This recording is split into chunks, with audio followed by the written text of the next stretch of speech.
Le grand dialogue. Le grand dialogue de l'émission de débat du studio Tamani sur votre radio. Le grand dialogue. Bonsoir et bienvenue au Grand Dialogue. Aujourd'hui, nous allons parler de la participation des femmes et des jeunes à la politique en tant qu'acteurs clés du développement.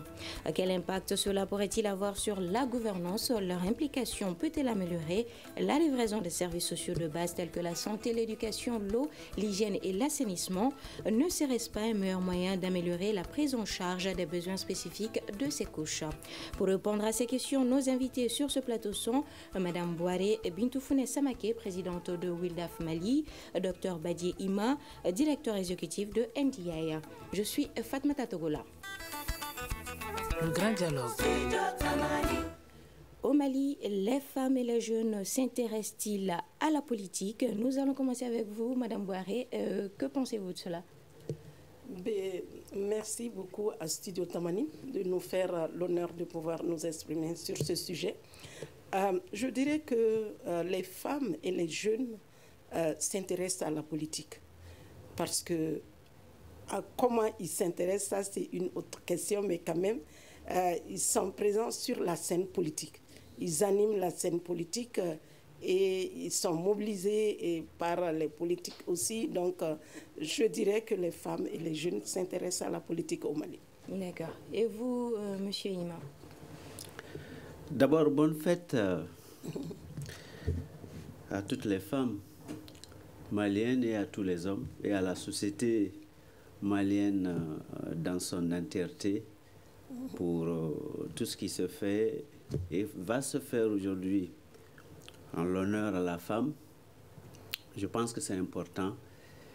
Et par rapport à la participation politique des femmes et des jeunes, et ce qu'on constate aujourd'hui, que ce soit au niveau local, au niveau national, à travers les organisations de la société civile, à travers les partis politiques, de plus en plus, les jeunes et les femmes occupent la place qui leur revient en droit, nonobstant des difficultés et des défis majeurs qu'ils rencontrent, que nous allons analyser aujourd'hui. D'accord. Alors, Madame Boiré, vous avez fait mention d'une question. Comment est-ce que les femmes et les jeunes sont impliqués dans la politique? Les femmes et les jeunes sont impliqués dans la politique. Si nous faisons une analyse sincère, c'est que aujourd'hui, en matière de politique, quand vous regardez l'ensemble des partis politiques aujourd'hui, les jeunes sont en train de créer les leurs. Il y a beaucoup de partis politiques aujourd'hui sur la scène malienne qui sont gérés par des jeunes. Mais très peu de partis politiques sont gérés par des femmes. Parce que créer un mouvement et l'animer est un véritable défi. Et les femmes, souvent, se retiennent parce qu'il s'agit de pouvoir s'investir physiquement, intellectuellement, mais s'investir financièrement aussi, pour faire vivre un mouvement. Donc, les femmes rencontrent ces défis. Donc, maintenant, où est-ce que ces femmes sont? Elles sont dans ces partis politiques qui sont créés par les jeunes et les hommes. Et elles mobilisent, elles animent au sein de ces partis politiques. Donc, voilà un peu comment les femmes et les jeunes, on les retrouve au sein sur la scène politique au Mali. D'accord. Partagez-vous cet avis, M. Ima, concernant l'implication des femmes dans la politique? Comment est-ce qu'elles sont impliquées, les femmes et les jeunes? Je partage, oui, l'opinion de Mme Boiré. Ce que je vois au quotidien, parce qu'au NDI, nous sommes en partenariat au quotidien avec les partis politiques. Je vois au quotidien les jeunes, femmes ou hommes, les jeunes femmes ou les jeunes hommes qui prennent leur place, comme je disais tantôt. Mais c'est clair que il y a des difficultés et je voudrais surtout m'appesantir sur les difficultés. Les des difficultés, notamment quand on voit les partis politiques, au niveau des partis politiques, comment donc les jeunes ont la parole et au niveau de l'instance dirigeante des partis politiques. Et je vois par exemple dans chacun de nos partis politiques le mouvement des femmes et l'organisation des femmes du parti. Je vois l'organisation des jeunes du parti, et les femmes s'activent à l'intérieur de ce mouvement, les femmes, les jeunes également. Je me rappelle au début comment on en est arrivé là pour aider les jeunes et les femmes à s'assumer, à être actifs à l'intérieur des organes ou des appareils des partis politiques. Mais à l'épreuve de l'expérience, j'ai comme l'impression que les partis ont créé ces mouvements des jeunes ou ces mouvements des femmes. Cela a tendance à les éloigner de la centralité de la prise de décision. Et ce que nous voulons voir, c'est que au niveau du bureau politique national, qu'il y ait des jeunes, qu'il y ait des femmes, peut-être la parité, peut-être les 30%, mais cela va encore augmenter en tout cas les chances et les opportunités de développement personnel de ces jeunes, de développement personnel des femmes, mais surtout et surtout que dans la politique nationale et dans le projet de société du parti politique ou dans le projet de gouvernance, que les questions liées aux droits de la femme, aux droits des jeunes soient véritablement intégrées dans l'ensemble des plateformes.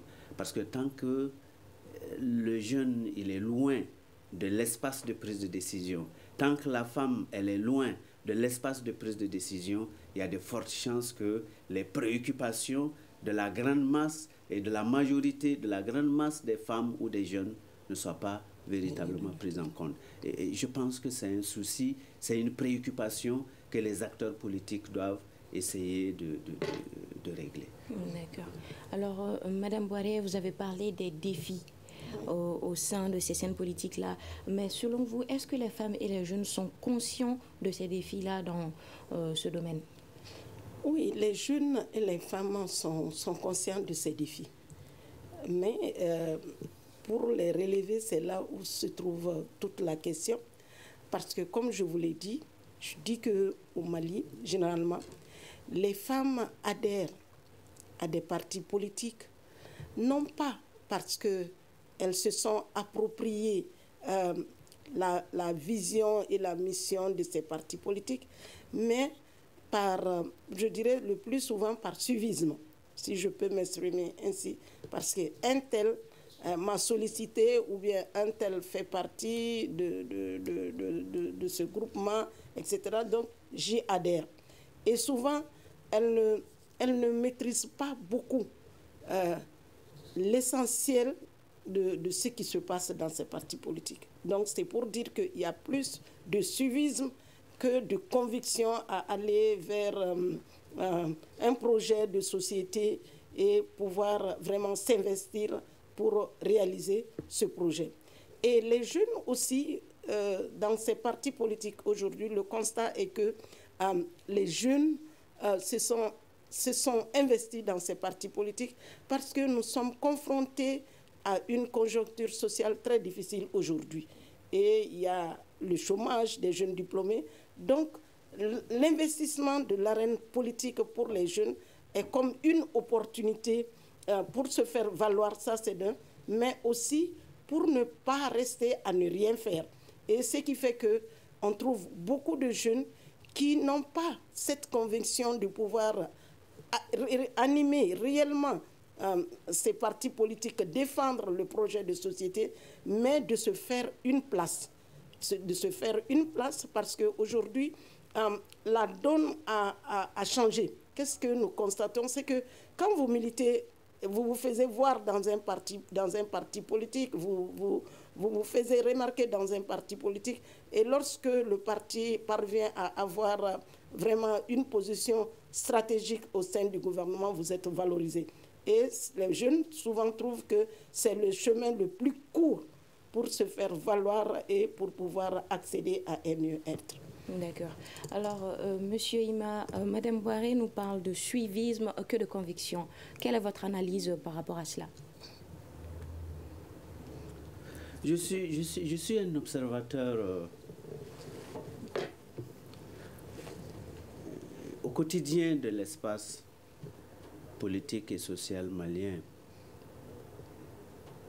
Et je crois que, et je vois au quotidien des femmes engagées qui ont la conviction. Je vois au quotidien des jeunes engagés qui ont la conviction. Et j'ai l'occasion et l'opportunité heureuse de partager des moments de discussion avec eux dans le travail que nous faisons avec les partis politiques. J'ai vu à quel point, notamment dans les dernières réformes engagées et par l'État du Mali, notamment les réformes constitutionnelles, à quel point chaque Malienne, chaque femme malienne, chaque Malien était intéressé par des débats qui peuvent être considérés comme des débats assez abstraits, assez éloignés du quotidien de la vie, comme des réformes constitutionnelles. Pour moi, les jeunes et les femmes, je vois et je trouve beaucoup plus, je vois chaque jour de l'engagement et de la conviction. Mais est-ce que... Ok, allez-y. Mais maintenant, pour moi, la démocratie, on peut la définir, elle est participative ou elle ne l'est pas. Une démocratie ou une gouvernance démocratique qui ne donne pas de la place et de la voix à toutes les catégories socio-professionnelles perd de sa légitimité, perd de ses fondements. Et voilà, et c'est dans ce sens, je pense que dans la gouvernance démocratique, on doit trouver de la place pour les jeunes, de la place pour les femmes. Elles constituent ces deux catégories sociales, plus de 70, près de 70 ou plus de 70% de la population. Comment on peut engager des politiques publiques de développement, des politiques favorables aux secteurs sociaux de base sans donner de la voix, sans donner de la place aux jeunes et aux femmes? Je pense que c'est extrêmement important. Et quand on est élu au niveau local ou au niveau national, vous avez la légitimité. Mais l'élu, qu'il s'agisse du maire ou du député, n'a pas la science infuse pour soupçonner, pour sentir les besoins des femmes, pour soupçonner ou pour sentir les besoins des femmes, pour intégrer les besoins des femmes et des jeunes dans les politiques publiques. Nous avons besoin que les jeunes parlent. Nous avons besoin que les femmes parlent. Nous avons besoin que les femmes soient là. Nous avons besoin que les jeunes soient là. On ne peut pas décider du bonheur de quelqu'un à sa place.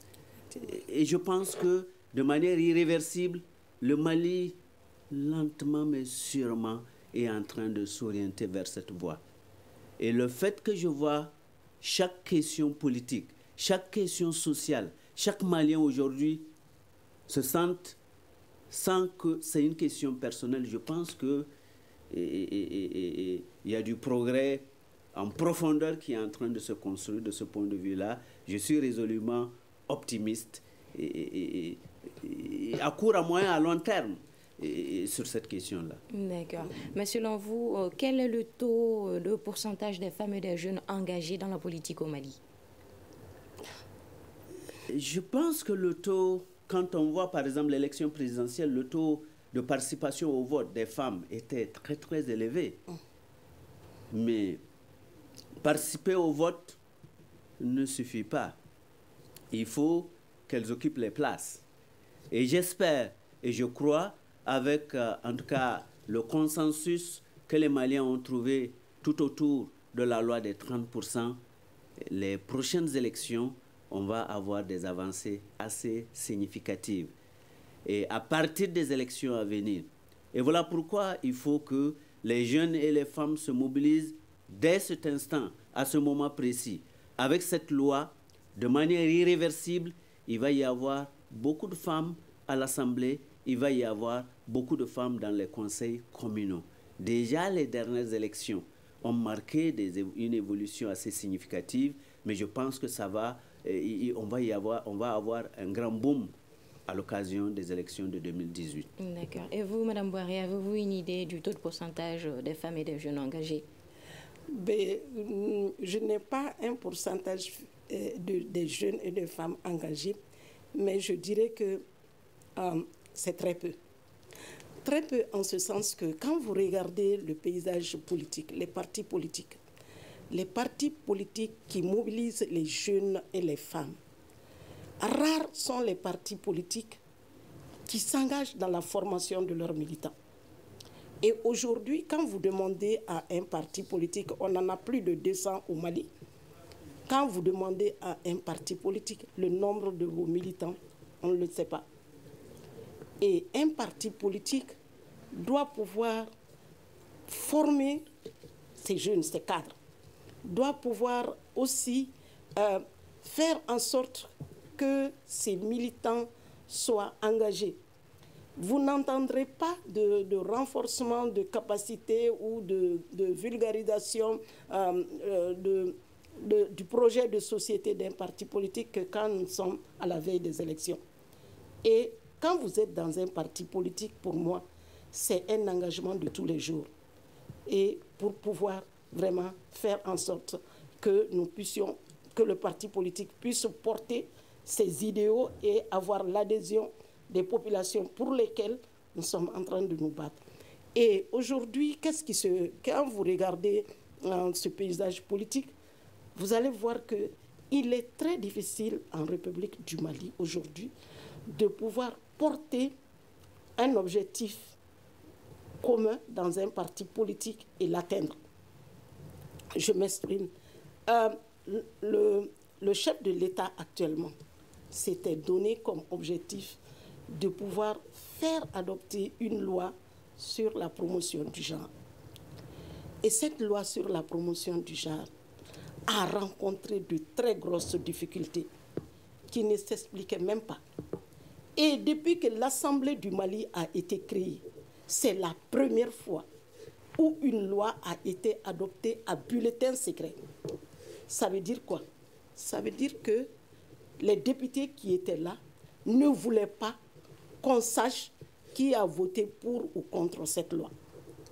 Moi, je pense que ça met en doute l'engagement de ces hommes et de ces femmes qui militent au sein des partis politiques.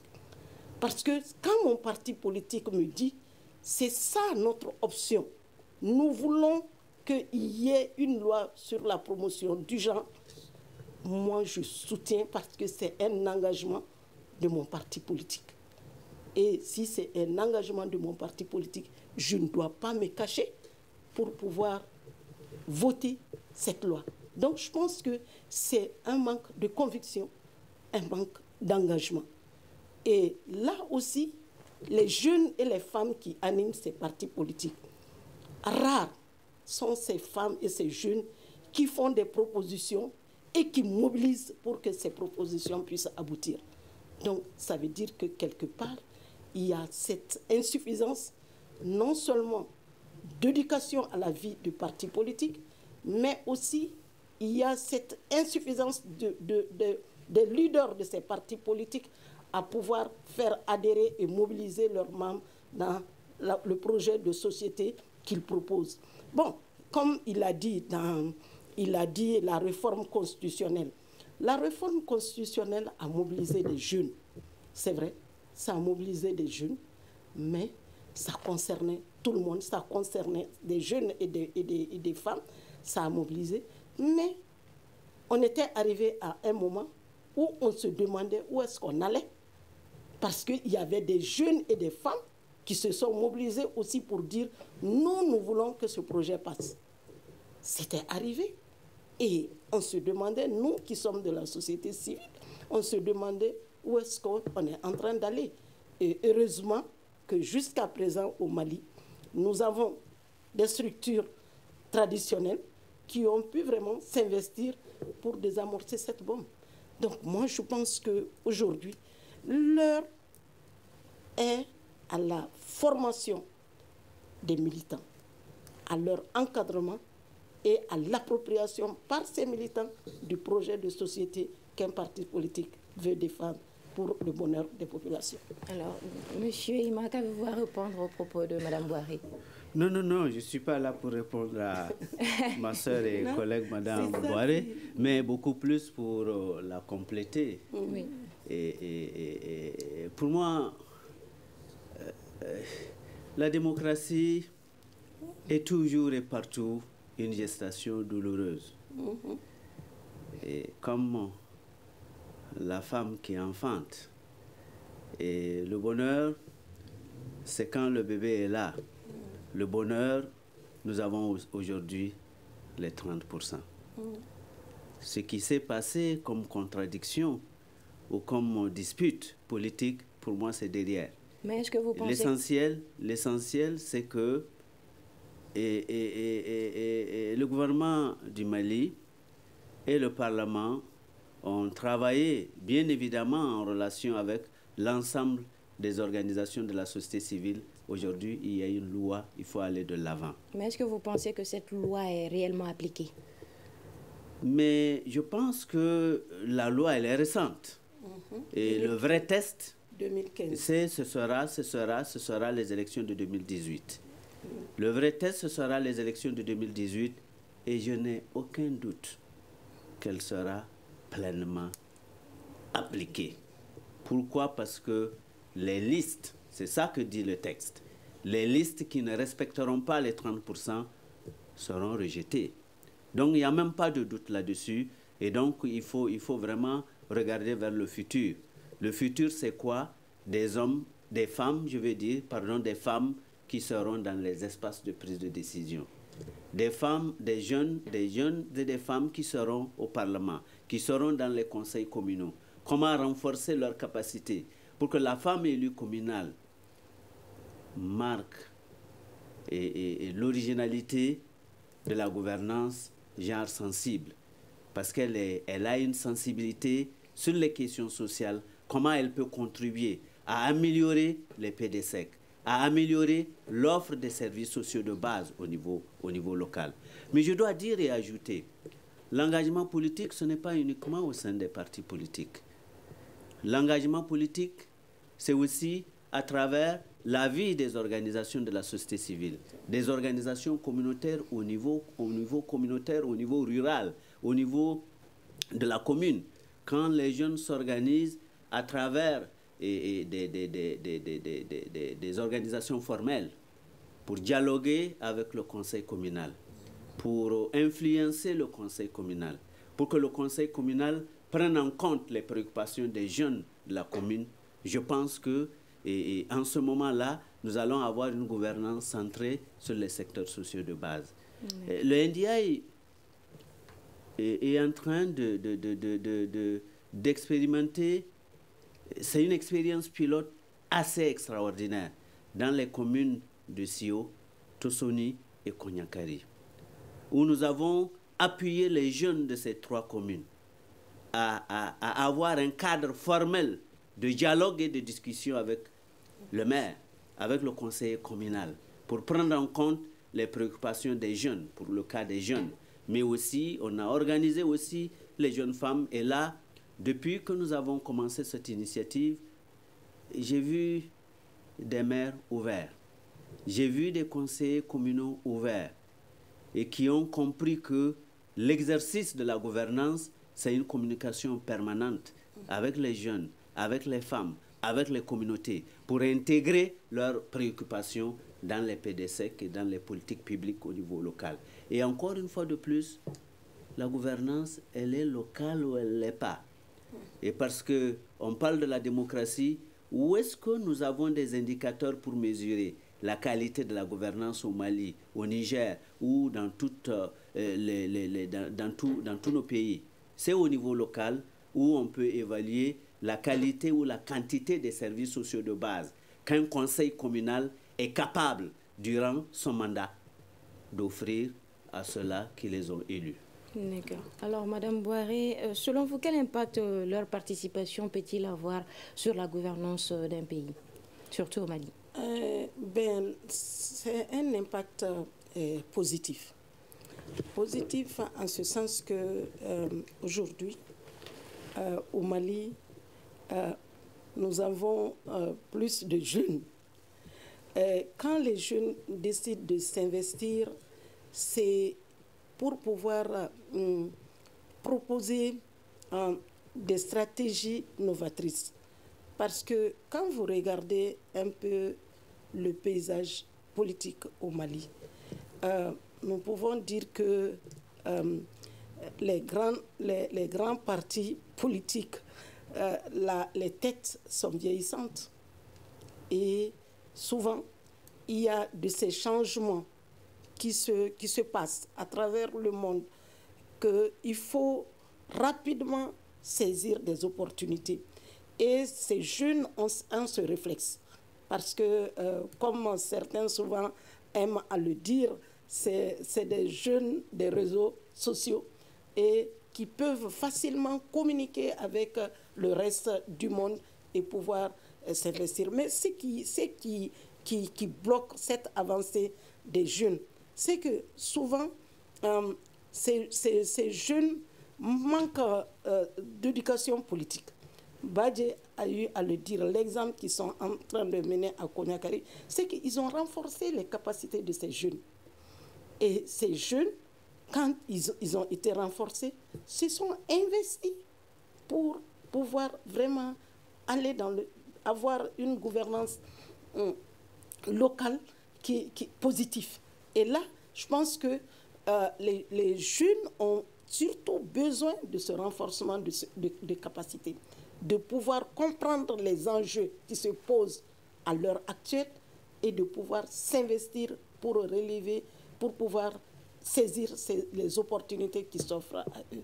Donc, si les jeunes s'investissent au niveau de la gouvernance, je pense que ça peut avoir un impact positif. Les femmes, je travaille avec les femmes. Et je peux dire aussi un exemple d'implication des femmes que nous avons réalisé. À un moment, il était arrivé où on avait fait l'évaluation de la participation des femmes à la vie publique. Et il s'est trouvé que le plus faible taux de participation des femmes, c'était dans les 3 régions du Nord à l'époque. Et nous nous sommes dit, il faut qu'on s'investisse de ce côté. Mais les gens pensaient qu'on voulait se battre pour avoir des postes de décision électives, nominatifs, je dis non. Nous sommes allés vers les structures sociales de base. L'eau, la santé, l'éducation dans ces régions sont une priorité. Et autour de tout ça, il y a des comités de gestion. Il y a des comités de gestion de l'eau, des comités de gestion de l'école, des comités de gestion des centres de santé. Et l'analyse nous a montré qu'au niveau de ces centres, au temps où nous on commençait à intervenir dans ces régions, il y avait très peu de femmes. Il n'y avait même pratiquement pas de femmes dans certains, dans la gestion de certaines structures sociales de base. Donc, nous avons informé, sensibilisé les femmes pour qu'elles s'investissent. Parce que quand il s'agit de la santé de la femme elle-même d'abord, en tant que femme reproductrice, en tant que mère, ses enfants, son mari, les vieilles personnes qu'elle a à la maison, toute leur santé dépend de la femme. C'est elle qui les amène au centre de santé, c'est elle qui se charge de pouvoir leur donner les médicaments, etc. Mais si ce centre doit être géré, on met des hommes là-bas. Donc moi je pense, en échangeant, en informant les femmes, nous avons dit, c'est elles qui doivent quand même mettre dans ces comités de gestion leurs besoins. Pour dire, quand j'arrive au centre de santé, je voudrais que ça soit propre, je voudrais que ça soit comme ça, je voudrais que les médicaments soient disponibles, j'ai besoin d'une sage-femme là-bas, j'ai besoin d'un médecin, j'ai besoin d'un infirmier. C'est parce que c'est elles qui fréquentent ces centres. Donc, nous avons sensibilisé, les femmes ont envahi ces postes de prise de décision au niveau local. Ça n'a même pas été une bataille rude, parce que c'était quelque chose qui était là, qui était vraiment logique pour qu'elles puissent s'investir dans ces comités. L'eau, les femmes sont plus concernées par l'eau que par les hommes. Donc, ainsi, petit à petit, ces femmes ont investi ces postes de prise de décision. Et une fois qu'elles ont senti, elles ont trouvé que mais le centre de santé, le comité de gestion de l'eau, la décision vient souvent du conseil communal parce que le conseil communal va décider où mettre un centre de santé, où creuser un puits, où mettre une école, etc. Donc, elles ont dit, mais là-bas, se trouve plus la décision. Et elles ont investi aussi les conseils communaux et au niveau de ces régions. Mais aujourd'hui, chacune de ces régions a au moins un député à l'Assemblée nationale. Tel n'est pas le cas à travers tout le Mali. Et ces députés, le plus souvent, sont nos produits. Parce que l'engagement, quand vous comprenez le processus, mais une fois que vous vous engagez, mais vous ne pouvez qu'aller de l'avant petit à petit. Donc, c'est des femmes qui se sont appropriées le processus de la gouvernance. Et elles se sont dit, nous devons aller où les décisions doivent être prises. Et ça n'a pas été du tout vraiment quelque chose pour pouvoir réaliser un miracle. Mais quand même, elles sont allées petit à petit sans heurter aucune sensibilité, sans pouvoir se mettre à porte-faux avec leur tradition et leur culture, leur religion. Elles sont parvenues, elles sont là.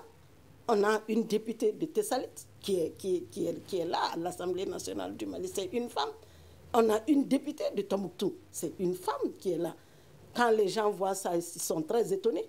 Mais ce n'est que le consensus, la compréhension du processus, et elles sont là. Donc moi, je pense que quand nous maîtrisons le processus, nous pouvons aller de l'avant. Mais est-ce que vous avez entamé ces mêmes processus-là dans différentes zones, telles que le sud, le centre? Bon, aujourd'hui, au sud, comme il a dit, il y a la loi de la promotion du genre.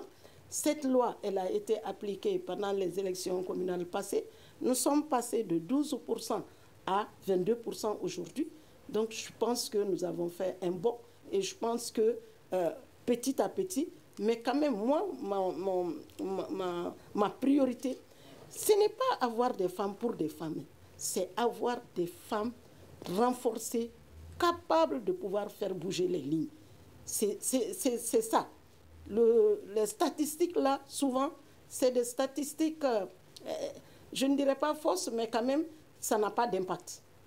Si vous avez 50% de femmes qui ne savent pas pourquoi elles sont là, c'est que vous avez 0% d'impact. Donc, moi, je pense que celles qui ont pu vraiment être élues, il faut encore qu'elles soient renforcées. Parce que j'ai rencontré une femme conseillère. Depuis qu'elle a été élue jusqu'à la fin de son mandat, elle n'est jamais venue à une réunion du conseil communal. Comment on peut s'expliquer ça? Donc ça aussi, c'est des défis. Quand vous êtes élu, qu'est-ce que je dois faire? Comment je vais m'investir? Et qu'est-ce que je peux faire pour qu'il y ait un impact sur les droits des femmes? C'est là aussi où se trouve notre problème. Parce qu'il ne faut pas se faire élire pour se faire élire. Il faut se faire élire pour pouvoir faire bouger les lits. Voilà toute ma compréhension de Alors, M. Ima, à part le manque de formation, pensez-vous qu'il y a d'autres défis auxquels ils font face? La jeunesse, les jeunes et les femmes. Alors, avant de parler des défis, je voudrais dire juste un mot à propos de l'impact. Oui, allez-y. Et parce que c'était votre dernière question. L'impact est immédiat. Parce que l'impact, quand les femmes sont dans les instances ou les espaces de prise de décision, ça peut être au Parlement, ça peut être au gouvernement, ça peut être au niveau du Conseil, ou ça peut être à travers les organisations communautaires. L'impact est là et le premier impact, c'est que ils ou elles sont là. Et à travers cela, c'est le droit à la participation politique, le droit à être présent dans les espaces de prise de décision. C'est un droit humain fondamental. Encore une fois de plus, comme je l'ai dit, aucun gouvernement, aucun gouvernant ne peut, au niveau local ou national, ne peut faire le bonheur du citoyen à sa place. Et seul le citoyen a la science et la connaissance de ses besoins, de ce qu'il ressent au quotidien, ce que la ménagère ressent au quotidien, les difficultés qu'il a pour joindre les deux bouts durant les 24 heures. Et cela me paraît extrêmement important. Et si elle est dans ces espaces, ça veut dire qu'elle va pouvoir s'exprimer. Elle va pouvoir dire là où la société a mal pour que cela soit pris en compte dans les politiques publiques.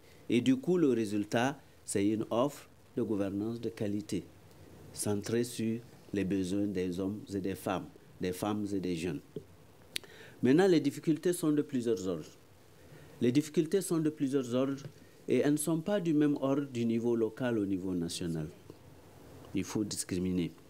Et quand on prend le niveau d'abord local, elles ont, quand on parle des femmes, ou ils ont quand on parle des jeunes, parce qu'il s'agit de parler des jeunes et des femmes. Des femmes, oui.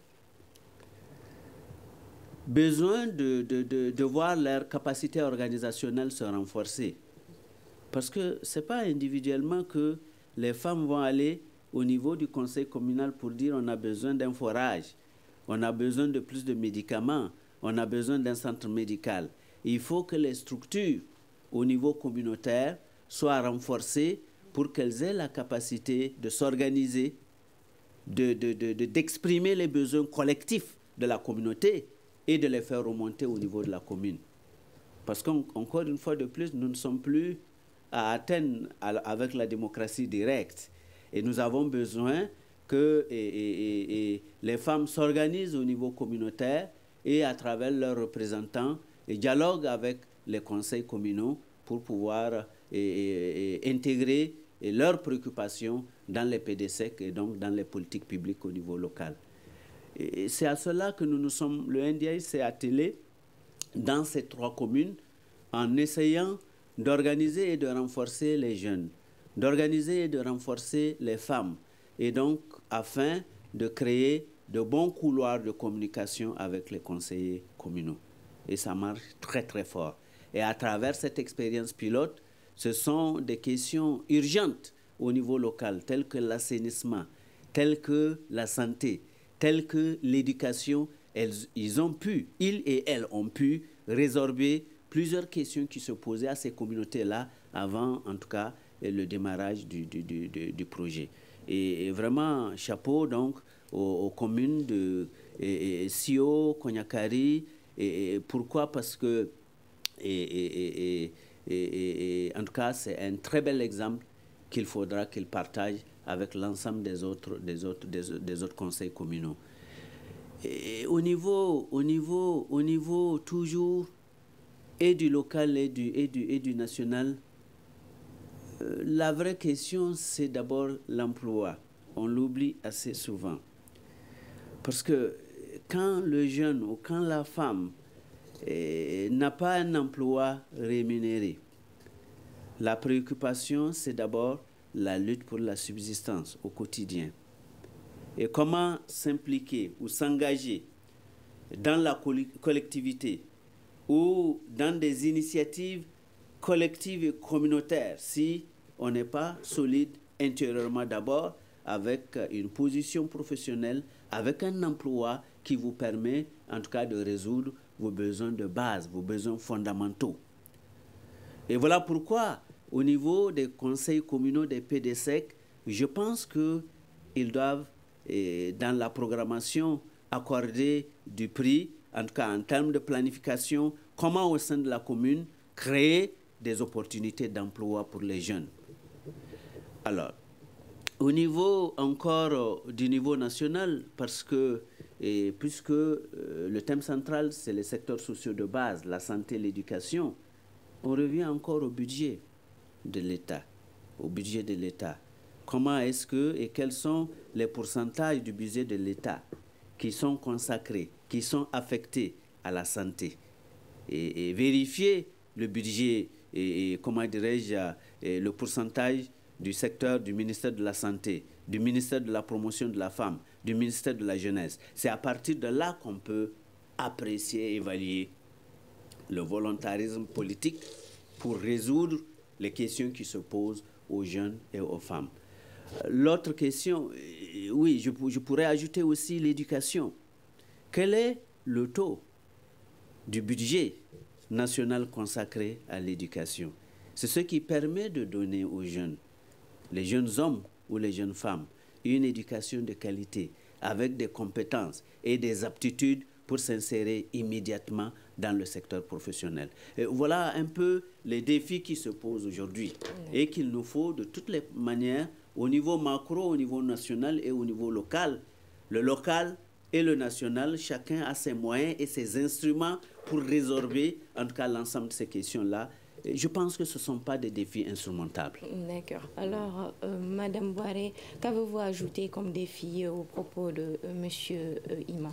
Bon, ce que j'ai à ajouter comme défi, c'est qu'aujourd'hui, c'est-à-dire comme il a parlé de niveau local, national, je dirais tout simplement que le premier défi aujourd'hui auquel nous sommes confrontés, c'est cette compréhension même de la démocratie au Mali.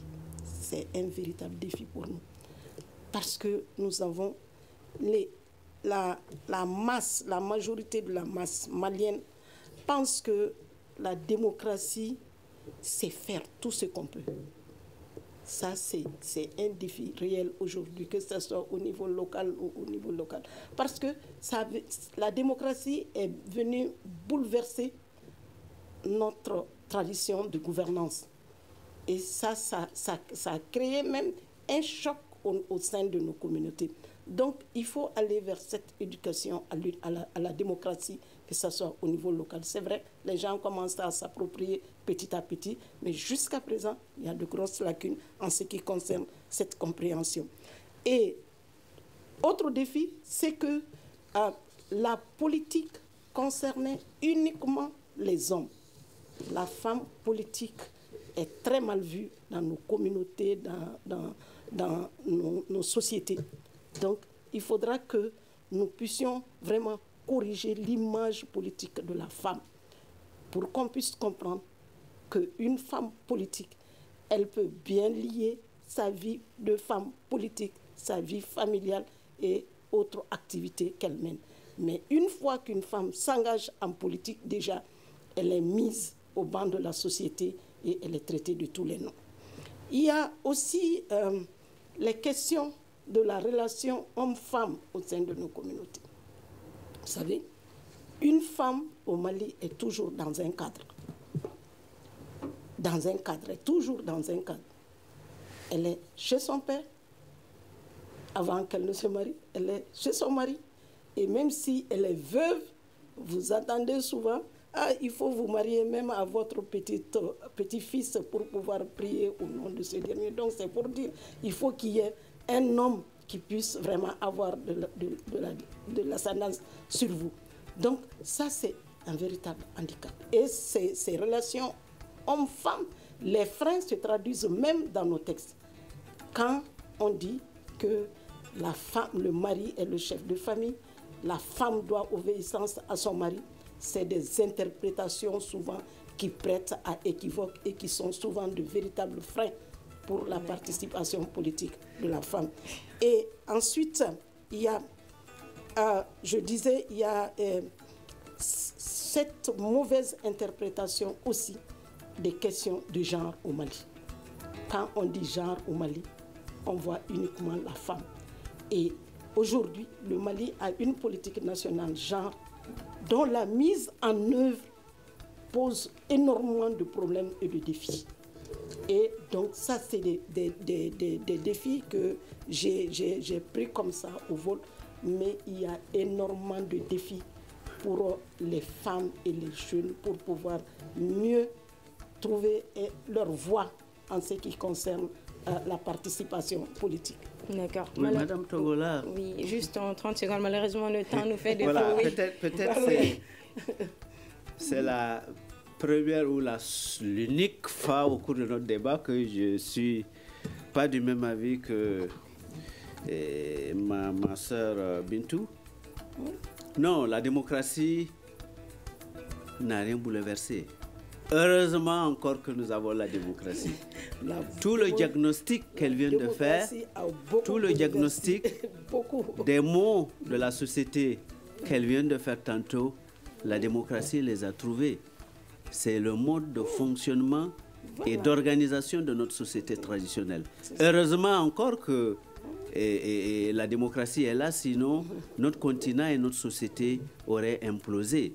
C'est parce qu'il y a la démocratie qu'il y a un cadre d'expression, qu'il y a un cadre de participation pour les jeunes qui n'avaient pas la voix dans la société traditionnelle, pour les femmes qui n'avaient pas la voix dans la société traditionnelle, pour la femme qui était au fond, en tout cas, du foyer, qui n'avait pas la possibilité de sortir et de participer publiquement à tout ce qui se fait au sein de la société. Oui. Heureusement encore que nous avons... Malheureusement, le temps nous fait défaut et cela me fait à ce débat sur l'implication, l'impact de la participation politique des femmes et des jeunes en tant qu'acteurs clés du processus de développement. Un grand merci à nos invités, Mme Boare Bintou Founé-Samake, présidente de WILDAF Mali, et merci à Dr Badje Ima, directeur exécutif de NDA. C'était une présentation de Fatmata Togola, la mise en onde de Sedumbo. La régie vidéo est assurée par Peting Diara. C'est une réalisation et une coordination de Mohamedou Touré. Le grand dialogue. Le grand dialogue de l'émission de débat du studio Tamani sur votre radio. Le grand dialogue.